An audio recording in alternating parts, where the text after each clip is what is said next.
Eh bien, nous commençons à avoir un jeu intéressant, mais nous allons un peu le compliquer, n'est-ce pas? Alors, là où il y a du fromage, il y a forcément une souris, et là où il y a une souris, il y a forcément un chat. Donc, nous allons réintroduire le chat que nous avions écarté au début de la programmation de notre jeu. Alors, ce chat, nous allons le faire patrouiller au bas de l'écran. Il va pouvoir se déplacer de gauche à droite et de droite à gauche.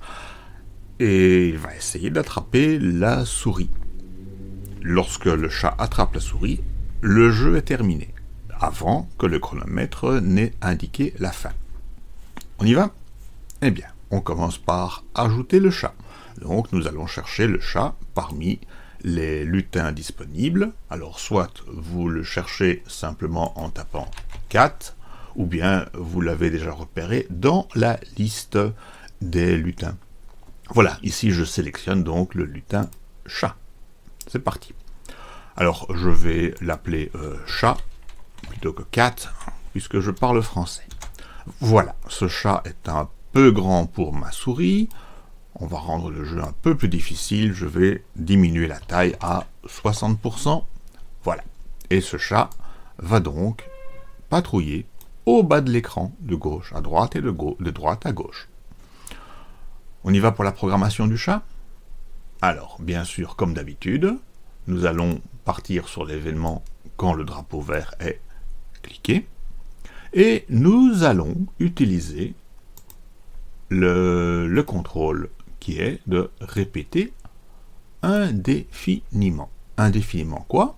Eh bien, un mouvement qui sera entraîné par la frappe au clavier de l'une ou l'autre touche. Alors, comme les touches fléchées sont déjà utilisées pour le mouvement de la souris, nous allons faire en sorte que le deuxième joueur, celui qui va gêner le mouvement du premier, le deuxième joueur puisse utiliser d'autres touches pour faire se déplacer le chat. Alors, je suggère des touches de l'autre côté du clavier par rapport aux touches fléchées, c'est-à-dire les touches Q et S. Lorsqu'on frappera la touche Q, le lutin ira vers la gauche, et lorsqu'on frappera la touche S, le lutin ira vers la droite. Comment faire cela? Eh bien, nous allons bien sûr, nous avons déjà fait ça, utiliser un bloc si alors, et dans le bloc si alors, nous allons vérifier quelle touche est éventuellement frappée. Donc nous allons pour cela dans les capteurs.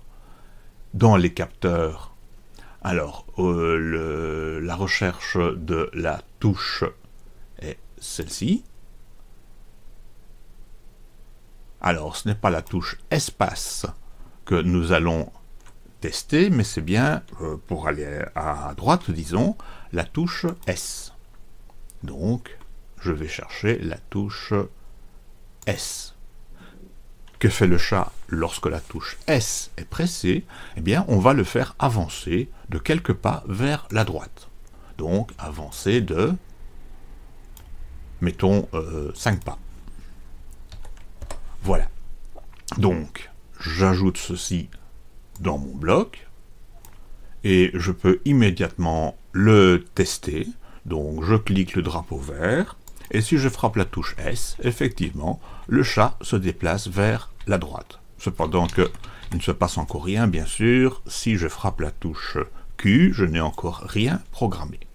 Eh bien, je vais déjà arrêter la vidéo ici, et je vais vous demander maintenant de réfléchir à voir comment faire pour primo, lorsque on frappe la touche Q, le lutin aille vers la gauche, et, inspirez-vous de ce que nous avons déjà fait avant, si le chat touche la souris, ou la souris touche le chat, comme vous voulez, eh bien, le jeu s'arrête immédiatement sans attendre le chrono.